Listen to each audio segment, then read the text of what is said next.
ہمارا آج کا موضوع ہے لطف علی اور سیف النامہ۔ یہ سیف النامہ معروف لوک داستان سیف الملوک ہی کو کہا گیا ہے۔ سیف الملوک مختلف زبانوں میں لکھی گئی، لیکن جب لطف علی نے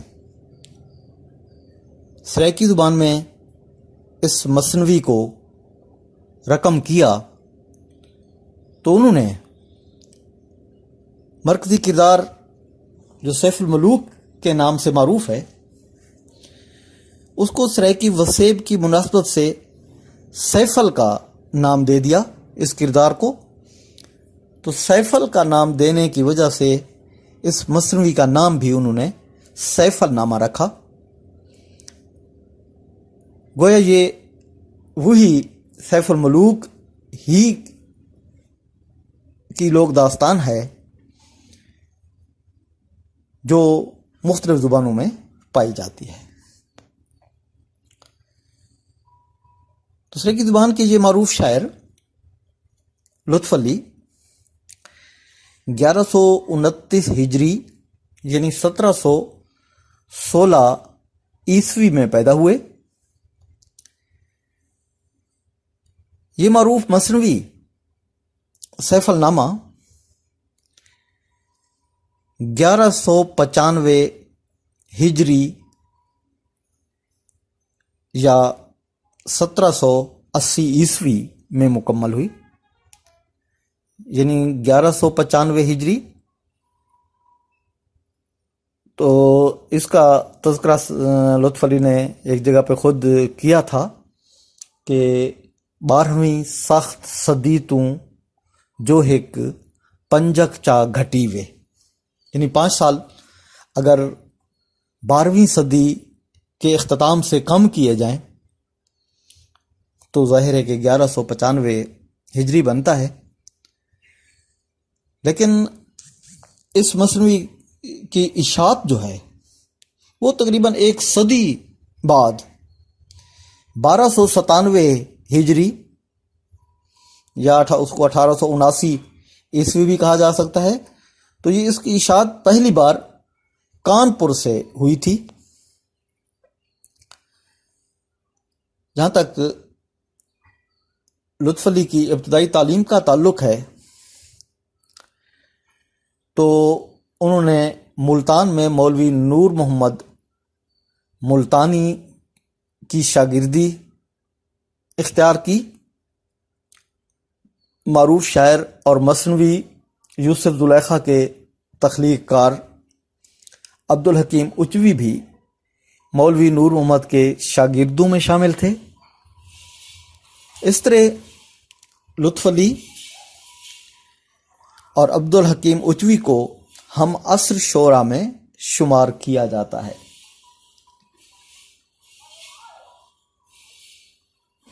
لطف علی نے ملتان سے عربی اور فارسی علوم کے حصول کی تکمیل کی۔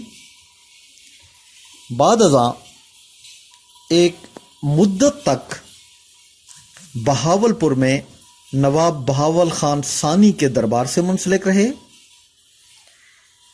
مثنوی سیف النامہ کو گڑھی اختیار خاں میں واقع نواب اختیار خاں کی تعمیر کردہ قدیم مسجد میں بیٹھ کر مکمل کیا۔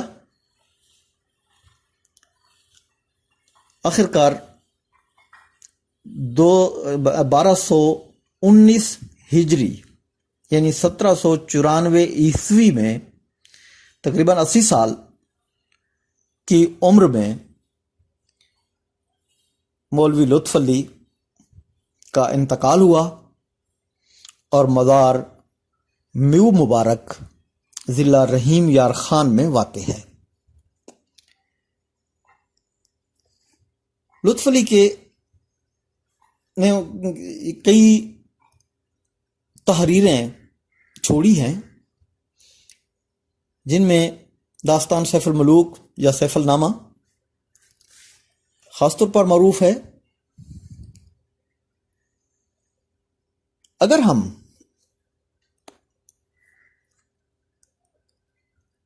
سیف الملوک کی داستان کا پس منظر دیکھنا چاہیں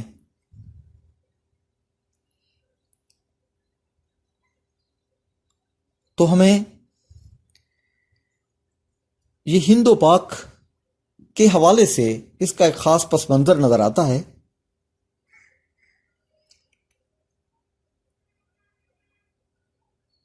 اس کے پس منظر کے لیے سلطان محمود غزنوی کے دور پر نظر دوڑائیں تو پتہ چلتا ہے کہ ایک درباری شاعر انصری نے ایک داستان دربار میں پیش کی تو بادشاہ نے اسے انعام و اکرام سے نوازا۔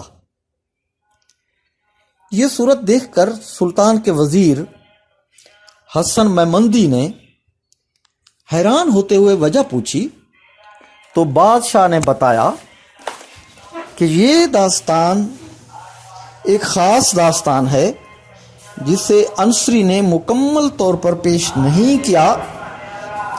اگر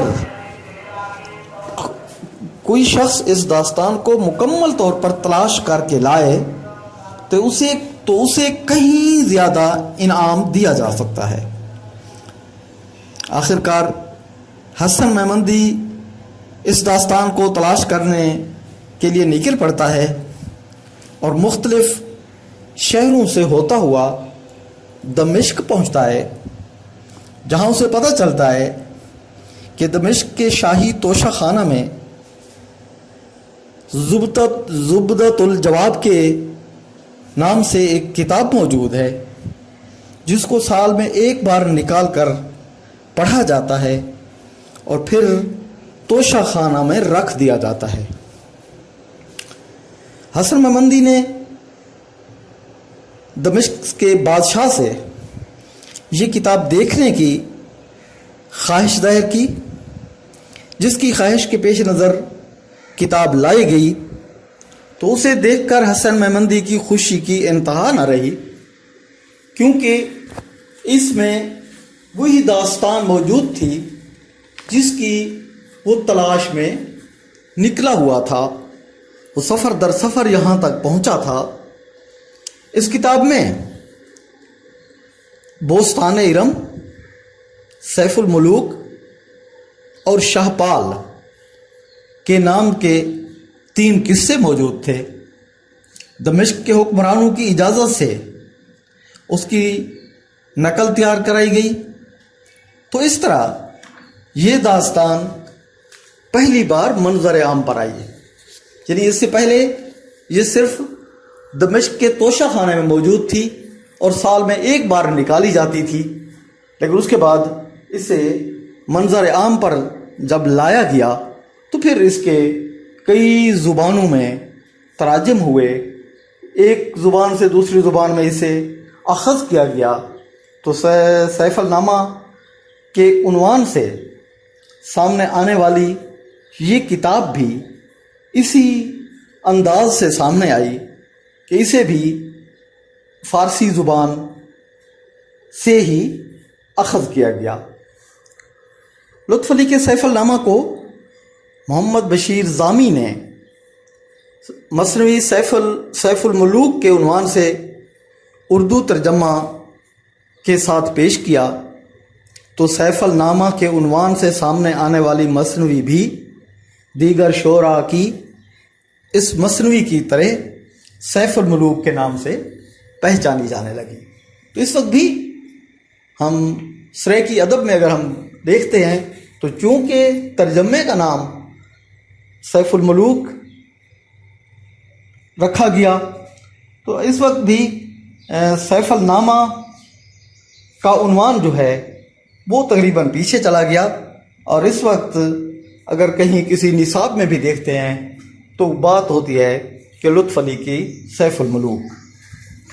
تو بہرحال لطف علی نے یہ جو داستان لکھی ہے اس کا ایک مختصر خلاصہ اگر ہم بیان کریں تو وہ کچھ یوں ہے کہ حضرت سلیمان علیہ السلام کا زمانہ تھا، مصر کا حکمران عاصم اولاد کی نعمت سے محروم تھا، بڑھاپے کے ایام میں اس کی شادی یمن کی شہزادی سے ہوئی اور اس کے بطن سے بیٹا پیدا ہوا جس کا نام سیف الملوک رکھا گیا۔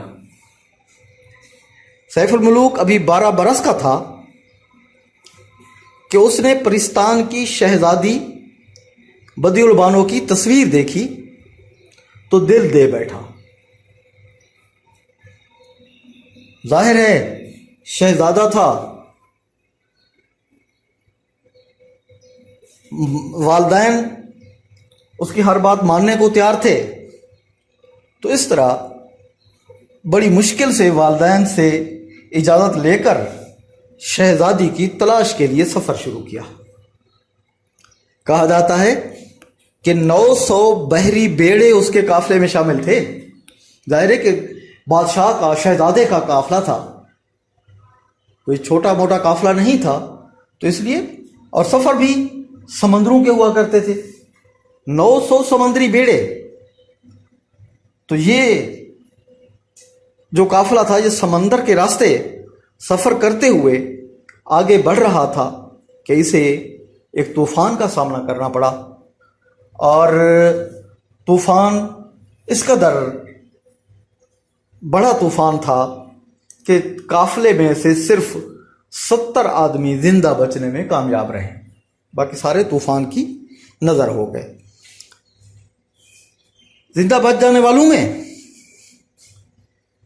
شہزادہ سیف الملوک اور اس کا ایک قریبی دوست جو کہ وزیر زادہ بھی تھا، سعد، وہ بھی شامل تھا۔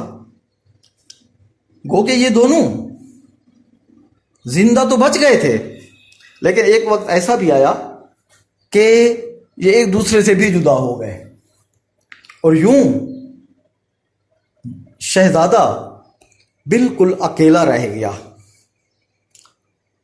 دوران سفر یہ اکیلا شہزادہ ایک ایسے علاقے میں پہنچا جہاں سراندیپ کی شہزادی،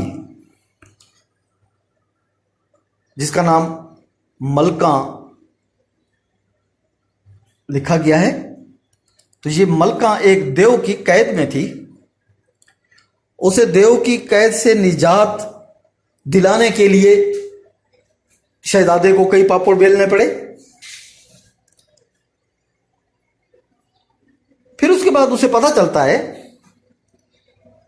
کہ یہ شہزادی ملکہ جو ہے یہ بدیع البانو کی سہیلی ہے۔ تو اس طریقے سے دونوں سراندیپ پہنچتے ہیں،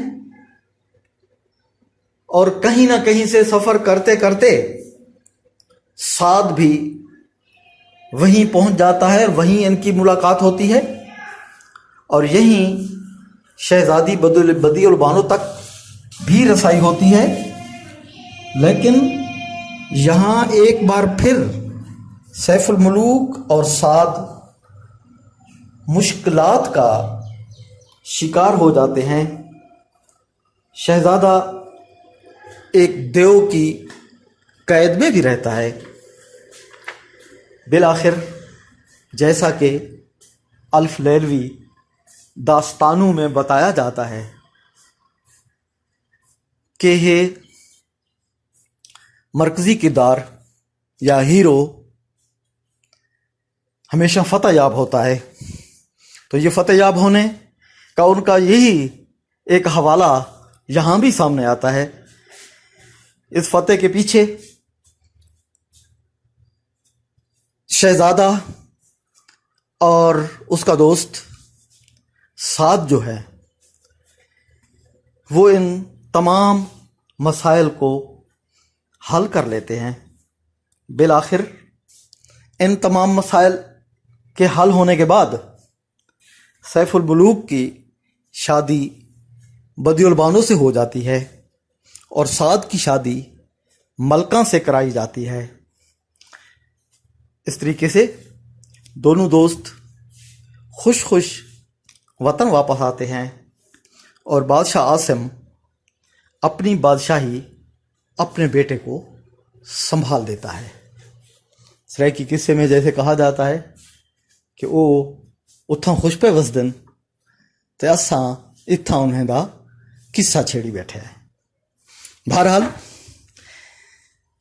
اس داستان کو اگر ہم دیکھتے ہیں تو اس میں پائے جانے والے جو کردار ہیں ان کی اگر مختصر سی وضاحت کی جائے تو وہ کچھ یوں بنتی ہے کہ سیف جو داستان کا ہیرو ہے، جو سیف الملوک ہے، مختلف داستانوں میں اسے سیف الملوک لکھا گیا،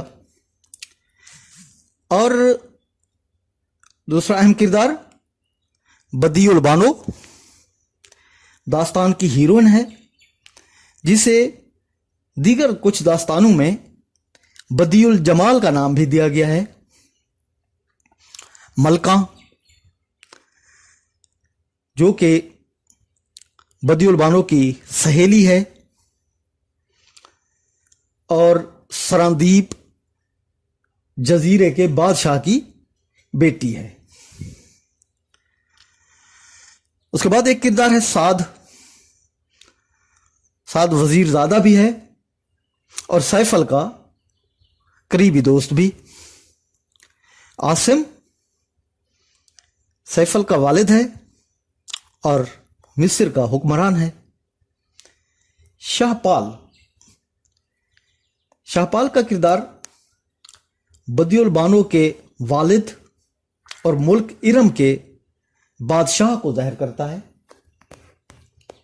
ایک کردار اعظم کے نام سے ہے، یہ اعظم ملکہ کا والد اور سراندیپ جزیرے کا بادشاہ ہے۔ اسی طرح ایک اہم کردار صالح بھی ہے، یہ صالح سعد کا والد اور عاصم بادشاہ کا وزیر ہے۔ تو بہرحال ان کرداروں کی روشنی میں لطف علی کے کلام میں ہم دیکھتے ہیں تو ہمیں محسوس ہوتا ہے کہ منظر نگاری کا لطف، خیال انگیزی کا ڈھنگ، زبان کی چاشنی اور جزیات نگاری کے فن کو خصوصی اہمیت حاصل رہی ہے۔ منفرد اور دل میں اتر جانے والے انداز تحریر کے باعث یہ مثنوی سریکی وسیب کے لوگوں میں مدتوں مقبول رہی ہے۔ بہت سے لوگوں نے اسے زبانی یاد کیا ہوا تھا، یہاں تک کہ خواجہ غلام فرید کے بارے میں کہا جاتا ہے کہ انہوں نے اپنی ملفوظات مقابیس المجالس میں مولوی لطف علی کو اپنے وقت کا بے بدل شاعر تسلیم کیا ہے۔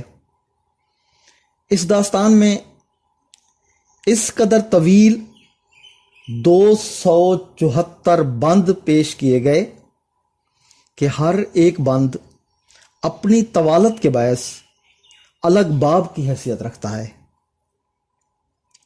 لطف علی کی مثنوی سیف النامہ کو فارسی کے معروف شاعر غواصی کی مثنوی سیف الملوک سے اخذ کیا گیا، اس لیے تو لطف علی نے لکھا ہے کہ لطف علی کچھ کوڑ نہ بولیا آندوس نقل کتابوں۔